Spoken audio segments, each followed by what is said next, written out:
ఓం నమో వెంకటేశాయ. Hi friends, నమస్తే. Welcome back to our channel. Tirupati వెళ్ళాలి అనుకునే వాళ్ళకి అంటే ఈ 2 మంత్స్ ముందే ఓపెన్ అయ్యి దర్శనం టికెట్స్ మీకు అవ్వకపోయినా మీరు ఎలా అయినా తిరుపతి వెళ్ళాలి, దర్శనం చేసుకోవాలి అనుకునే వాళ్ళకి యూజ్ అవుతుందని ఈ వీడియో అయితే చేస్తున్నాను. ఈ 2 మంత్స్ అంటే డిసెంబర్, జనవరిలో కాలినడకన వెళ్ళే వాళ్ళకి కొండపైన టికెట్స్ అయితే ఇవ్వడం లేదు.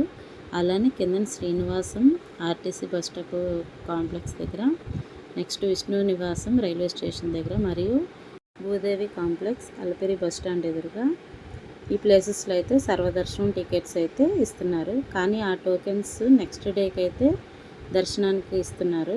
లేదు మాకు అదే రోజు దర్శనం కావాలి అనుకునే వాళ్ళు నేరుగా కొండపైకి వెళ్ళి ఫస్ట్ రూమ్ కానీ లాకర్స్ కానీ తీసుకొని మీరు మీ పనులు కార్యక్రమాలు ముగించుకొని ఫ్రెష్ అప్ అయిపోయిన వెంటనే ఫ్రీ దర్శనంలోనికి వెళ్ళిపోతే మ్యాక్సిమం 2 to 3 అవర్స్ లేకపోతే 4 అవర్స్లో దర్శనం అనేది కంప్లీట్ అయిపోతుంది. ఈ 4 అవర్స్ వెయిటింగ్ కూడా కిందన శ్రీనివాసం దగ్గర, నెక్స్ట్ అలిపిరి మెట్ల దగ్గర భూదేవి కాంప్లెక్స్ విష్ణు నివాసం దగ్గర కూడా ఇంకా టైం ఎక్కువైనా పట్టచ్చు. ఈ టోకెన్స్ కావాలి అనుకునే వాళ్ళు మార్నింగ్ నుంచి లైన్లో నిల్చుంటే ఈ టోకెన్స్ మధ్యాహ్నానికి ఓపెన్ చేస్తారు.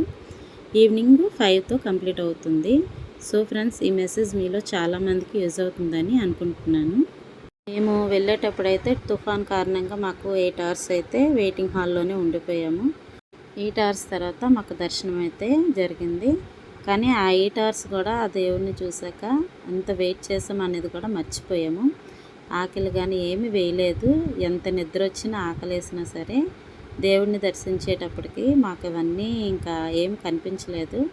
ఆ దేవుని రూపమే కానీ ఇదంతా మన వెంకటేశ్వర స్వామి మహత్యమే అయి ఉండొచ్చు.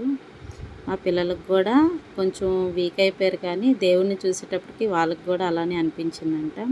సో ఫ్రెండ్స్, ఈ వీడియో కనుక నచ్చితే లైక్ చేయండి, షేర్ చేయండి. అలానే సబ్స్క్రైబ్ చేసుకోకుండా ఎవరైనా చూస్తున్నట్లయితే ప్లీజ్ సబ్స్క్రైబ్ చేసుకోండి. Stay tune our channel. Bye friends.